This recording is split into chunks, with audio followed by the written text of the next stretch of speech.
بسم اللہ الرحمن الرحیم۔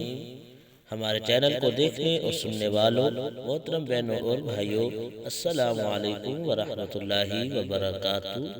ہم امید کرتے ہیں آپ حضرات خیریت کے ساتھ ہوں گے۔ اللہ پاک آپ کو خیر و عافیت کے ساتھ رکھے۔ محترم بہنوں اور بھائیوں، آج ہم جس موضوع پہ بات کریں گے وہ کریم آقا صلی اللہ علیہ وآلہ وسلم کو ایک قبر سے خوشبو آنے کا بہت ہی ایمان افروز واقعہ ہے۔ محترم بہنوں اور بھائیوں، پوری ویڈیو دیکھنے کے بعد اگر ہماری ویڈیو آپ کو پسند آئے، ویڈیو کو لائک کر دیں، چینل کو سبسکرائب کر دیں، جزاک اللہ۔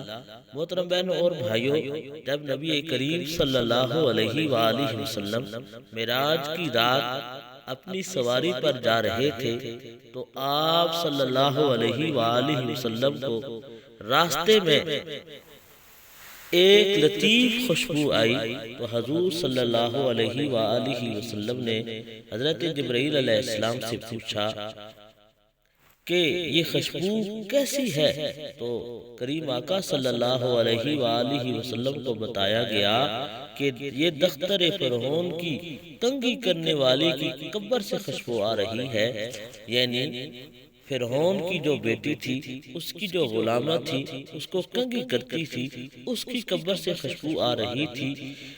تو کریم آقا صلی اللہ علیہ وآلہ وسلم کو بتایا گیا یہ اس وجہ سے خوشبو آ رہی ہے کہ ایک دن وہ فرعون کی لڑکی کے سر پر کنگھی کر رہی تھی اور اس کے ہاتھ سے کنگھی گر گئی، چنانچہ اس نے اسے بسم اللہ پڑھ کر اٹھایا۔ فرعون کی لڑکی کہنے لگی، کیا میرے باپ کا نام اللہ ہے؟ کنگھی کرنے والی نے جواب دیا، میرا وہ اللہ ہے جو سارے جہان کا، میرا اور تیرا، بلکہ وہ تیرے باپ کا بھی اللہ ہے۔ لڑکی نے حیرانی کے عالم میں پوچھا کہ میرے باپ کے سوا اور بھی رب ہے؟ تو غلامہ نے کہا ہاں ہے۔ فرعون کی لڑکی نے یہ ساری بات اپنے باپ کو بتا دی۔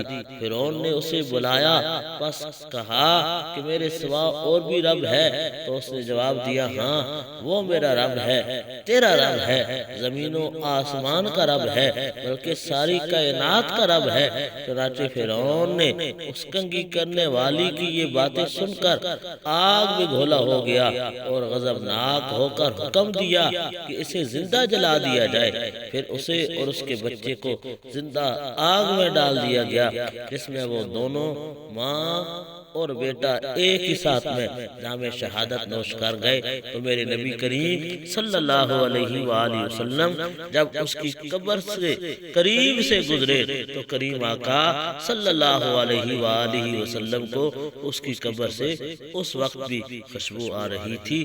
اللہ پاک ہمیں اپنے پیارے حبیب صلی اللہ علیہ وسلم سے محبت نصیب فرمائے، آمین۔